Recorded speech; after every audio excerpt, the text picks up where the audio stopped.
Let's get weird into it. Number 8. The anti-sleep bench. Picture this.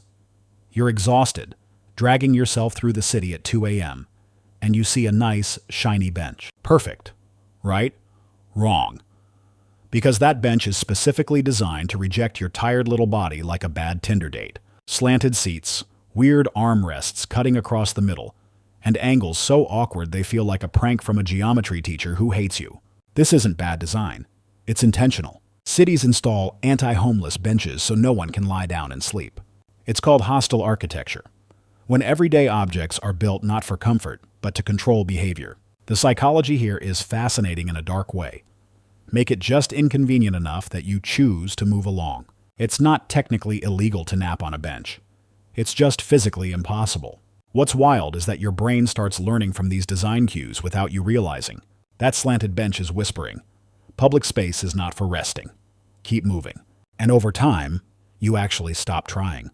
Your behavior gets trained, like a lab rat avoiding the electrified corner of the maze. Basically, benches have evolved from a nice place to sit into a passive-aggressive life lesson. Congratulations, you just got psychologically manipulated by furniture. Number 7. The spiky windowsill. Now imagine walking past a building and noticing shiny metal spikes covering the ledges, like some medieval castle defense system. Except instead of fending off invading armies, they're keeping pigeons, and people, from sitting for more than 2 seconds. This is hostile design 101. Make comfort look dangerous. And it works, because your brain does risk calculations in milliseconds. You see sharp spikes, your nervous system screams, nope, you don't need a law telling you not to sit there. Biology already handled it. But here's the creepy part.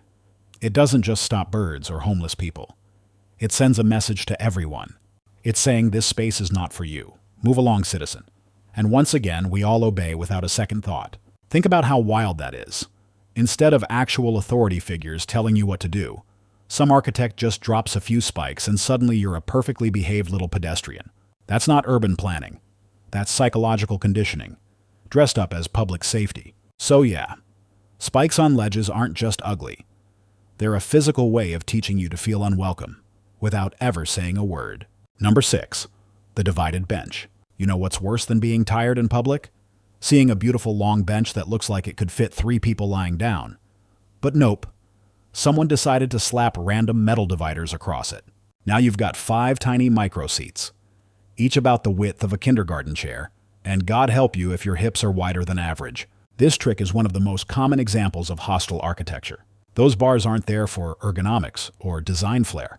They're there to say, no lying down, no napping, no fun. It's basically a passive-aggressive roommate built into your city furniture. Psychologically, these dividers exploit something called choice architecture. That's the science of structuring your environment to guide behavior without forcing it.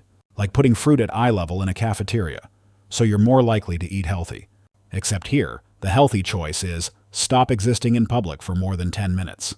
And once you notice it, you can't unsee it. Benches that could have been comfortable are intentionally sabotaged, teaching your brain that lingering is wrong. It's the urban version of a keep moving sign, except you don't even realize you're obeying it. Basically, that bench isn't divided for your comfort. It's divided for your compliance. Number 5. The blue LED bathroom. Ever walk into a sketchy public restroom and notice the lighting feels weird? Like everything is bathed in this cold, hospital-grade blue glow. That's not an aesthetic choice. That's hostile design against your biology. Blue lighting makes it almost impossible to see veins clearly under your skin. Cities and businesses install them specifically to discourage intravenous drug use in bathrooms. The idea is simple. If you can't find a vein, you'll give up. Problem solved, right? Well, not exactly. Psychologically, it does send a signal. This is not a safe private space. You're being monitored, even if no one's here. The eerie glow conditions you to feel on edge, like you're standing in a crime scene from a low-budget TV show. And here's the dark irony. The same blue light that's supposed to prevent drug use also messes with your body's circadian rhythm. Your brain sees blue light and thinks it's daytime, which suppresses melatonin. So even if you weren't looking to shoot up, congratulations. Now you can't sleep tonight either. So, yeah, the bathroom lighting isn't bad design. It's a silent, glowing lecture telling you how to behave. Number 4.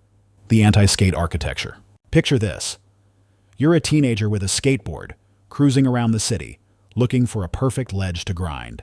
And then, bam! You notice the ledge has weird little metal knobs sticking out of it, like acne on concrete. Congratulations, you've just met skate stoppers. These are tiny pieces of metal screwed into benches, rails, and ledges specifically to kill your fun. The message is clear. This is not your playground. Go away. It's one of the most passive-aggressive forms of hostile architecture. Because to the average person, they just look like random bumps.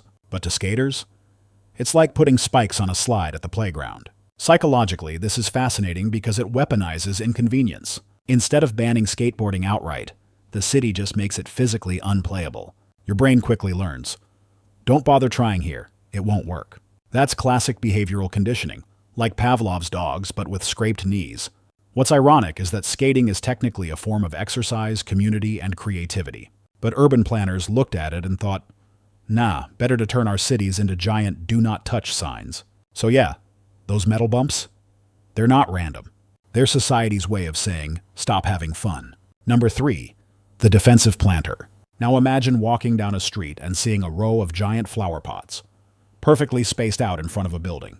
At first glance, you might think, wow, nice urban greenery. But look closer. Those planters aren't there for decoration. They're there to block people. Specifically, they stop unhoused people from setting up tents or lying down in front of storefronts. They also block vehicles from pulling up too close. Basically, it's camouflage hostility, hiding exclusion behind something that looks friendly. This is where the psychology gets sneaky. Your brain loves patterns and symmetry, so it sees the row of planters as normal, maybe even pretty. But unconsciously, you're also absorbing the message. This is not a space for lingering. Keep walking. It's designed as a subtle form of social policing. And here's the kicker. Sometimes the plants inside aren't even maintained. They die, dry up, or get filled with trash. Because the point was never to beautify the city. The point was to take up space. A planter that doesn't care about flowers, only about people staying away. So yeah, next time you see a row of massive planters on a sidewalk, don't think urban oasis. Think soft-core security system. Number 2, the public space cage. Ever notice how some playgrounds or seating areas are surrounded by oddly tall fences or railings, even when there's no real danger around? Sometimes it feels less like a park and more like a holding pen. This isn't an accident. It's another flavor of hostile architecture. These cages aren't always about safety. They're often about control. High fences keep certain people out, and once you're in, they subtly remind you that you're being contained. It's like the city is saying, we'll give you a space to exist, but only in this little box we've drawn for you. Psychologically, that messes with you. Humans are hardwired to associate barriers with restriction. You feel less free, even if the gate is wide open. Over time, your brain just stops treating these fenced-in spaces as public and starts seeing them as regulated zones. That's a sneaky way to teach you that access to public life always comes with invisible conditions. And the irony? The cages are usually painted in cheerful colors like, look, it's safe and fun here. But deep down, your nervous system knows you're being corralled like cattle. Nothing says welcome to the city quite like playtime in a glorified cage. Number 1, the sloped doorway. Now for the grand finale, the architectural equivalent of a passive-aggressive landlord. Sloped or uneven doorways. You've probably walked past a building where the entrance has a strange incline or jagged paving. Maybe you tripped. Maybe you just thought it was quirky design. Nope, many of these slopes are deliberate, built to keep unhoused people from setting up camp in a doorway. If the ground isn't flat, you can't comfortably sit, and lying down becomes impossible. This works on your psychology in the cruelest way possible. It makes rest physically punishing. Your brain does the math instantly. You try to settle down, your body slides or cramps up, and pretty soon you stop even attempting. Just like that, your behavior is trained without a word being spoken. What's chilling is how invisible it is. Unlike spikes or fences, sloped doorways hide in plain sight. Most passers-by don't even notice. But for the people it targets, it's a daily reminder. You don't belong here. So the next time you stumble on an awkward slope in front of a shop, remember, that trip wasn't clumsiness. That was urban design giving you a not-so-subtle shove. That's all for today. I'll be making similar videos in the future. Subscribe to see them.